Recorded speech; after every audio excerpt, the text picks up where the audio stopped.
Hi, and welcome to another episode of All Things Considered. You have to forgive my appearance. I'm not feeling good. The last few days I haven't had a chance to clean up, as I were. But I am coming to you with another video. I've talked about this subject a lot, and I want to go a little more in depth into it. I know some of my followers or some of my subscribers may not care for my content that much. They probably thought I was going in a total different direction. But I call myself All Things Considered because I consider pretty much everything, really, that comes to my mind that's very important to me, such as unenumerated rights, or the rights of the people, or rights retained by the people. Now, there's also what's known as a privileges or immunities clause. And I'm getting this from Law and Liberty website. I'm borrowing this. I'm not really stealing it per se. I'm just going to use it as a jumping off point. They make a lot of really good particular points here, and I was looking up things on the internet, and I'm trying to figure out why people think that if the government says it's not a right, or if the court says it's not a right, then it's automatically not a right. It's like you don't want to fight for it. You don't think it's important. Like my right to free travel, per se, my right to free travel, for instance, used to, the train of thought was that if you had a mode of transportation, whether it be a horse, or whether it be a carriage or a wagon, or whether it be a sled, if you lived in regions where it was really snowy and there was no roads, and you had to get by with a sled, and you owned it, it was your property and you could take it anywhere you wanted. Well, in the early days, they considered automobiles to be a mode of transportation and private property. The states have figured out how to take something that you buy and turn it into public property. Yes, in theory, you do own your automobile or your truck or your SUV, or whatever you may want to label it. You own it, in theory. But once the state gets the MCO, which is a manufacturer certificate of origin, that is the original title to your automobile, the title for that gets sent to the state. The state takes that title and they turn it into microfiche. Then they destroy the original title. It's no longer on file, the paper title, because if they had the paper title, you'd be able to sue in order to get that title back because it's yours. It came from the factory. It's attached to your automobile that you buy, but instead the auto dealer sends that to the state. The state turns around and takes the MCO, the manufacturer certificate of origin. They take that and they turn it into a state motorized vehicle title, which means that they take your automobile, your pleasure vehicle or your pleasure automobile, something that was built for personal use. What you use it for is on you, but it was created for personal use. It was not created for business. That's why it's designed the way it's designed. They take your automobile and they turn it into a motor vehicle with a swoosh of a pen. Now, having done that, they have, in a sense, commandeered your automobile and turned it into a motor vehicle. It comes from the factory, an automobile. It ends up in your hands as a motor vehicle. That's how the states get away with it. And people, they seem to be okay with it. The American public, by and large, seems to be okay with the fact that your automobile, which is your private property, once you own it or once you buy it and it's in your possession, they turn around and figure out how to commandeer your private property by forcing you into a driver's license, by forcing you into tabs, and by forcing you into insurance. Your automobile, which you bought, they have figured out how to turn around and take it from you whenever they feel like it. And the American public, by and large, seems to be okay with that. I don't understand why. Now, having said that, it says here, there was a particular case that the Supreme Court had ruled on called the Slaughterhouse case, and resurrect the long-ignored Privileges and Immunities Clause of the 14th Amendment as a source of unenumerated constitutional rights. In a response posted in this space, Professor Mike Rappaport insists that the Slaughterhouse case misinterpreted the Privileges or Immunities Clause of the 14th Amendment, and that virtually every legal scholar who, no matter of what viewpoint, believes the majority opinion in this case was mistaken.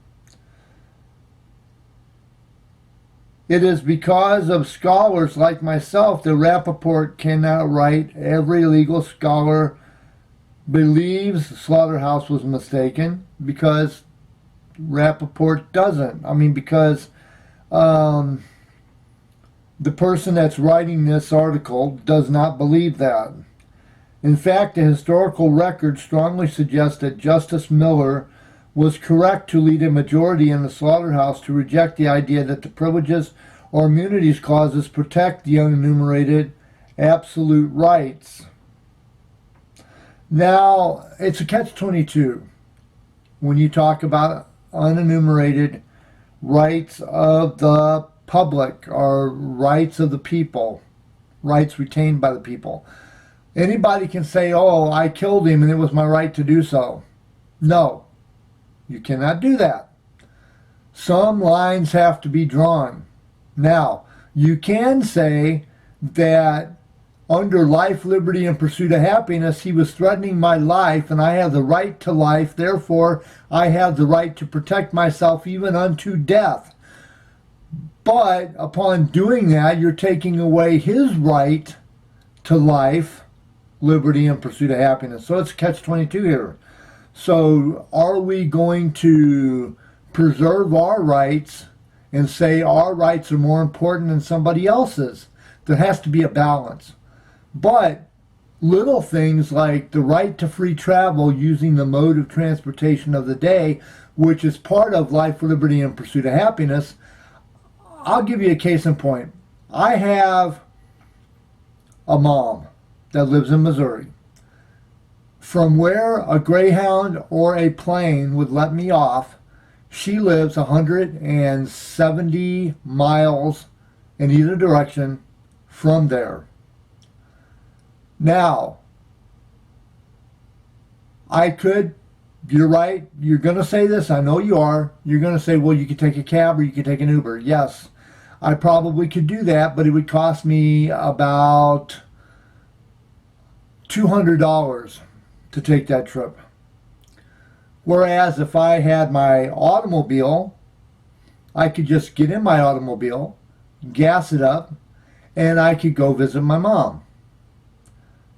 By making me get a driver's license and making me take a test and making me get tabs and insurance and license, that is a interference on my life, liberty, and pursuit of happiness, because my life is considered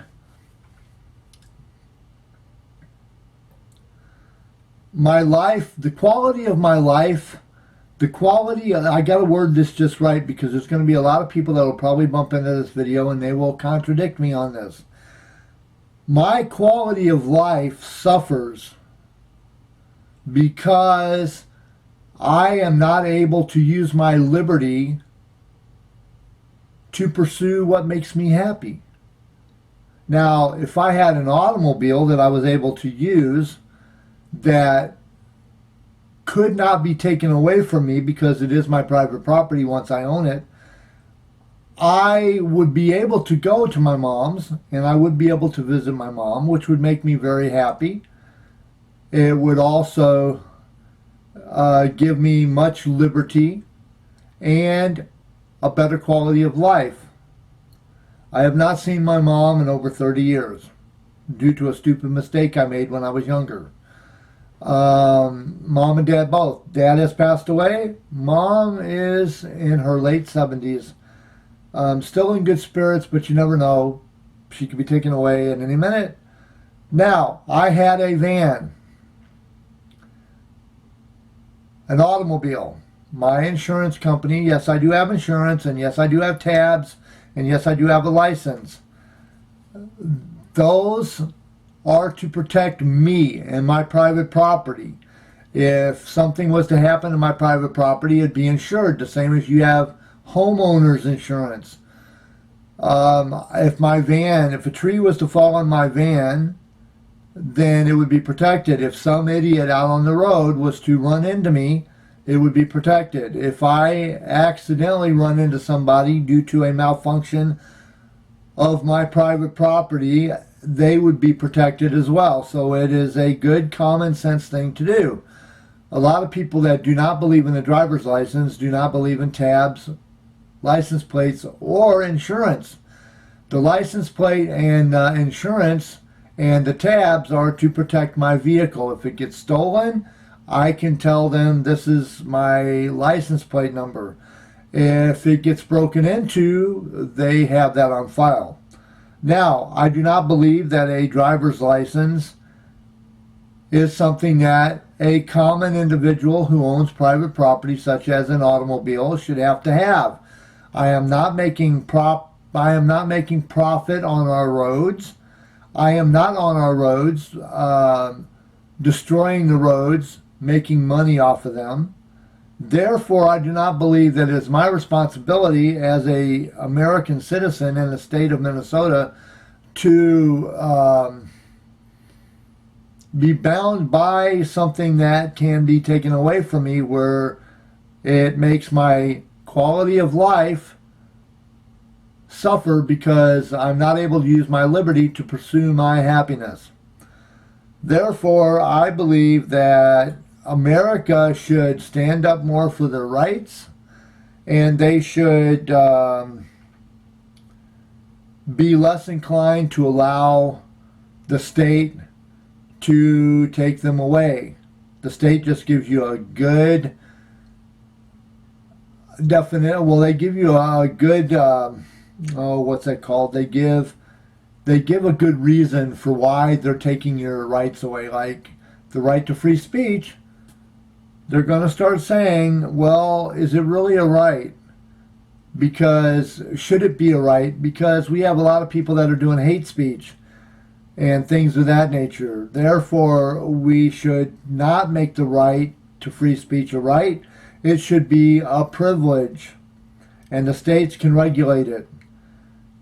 Once that opens up, it goes against the constitutional protection of our rights that were given to us by God.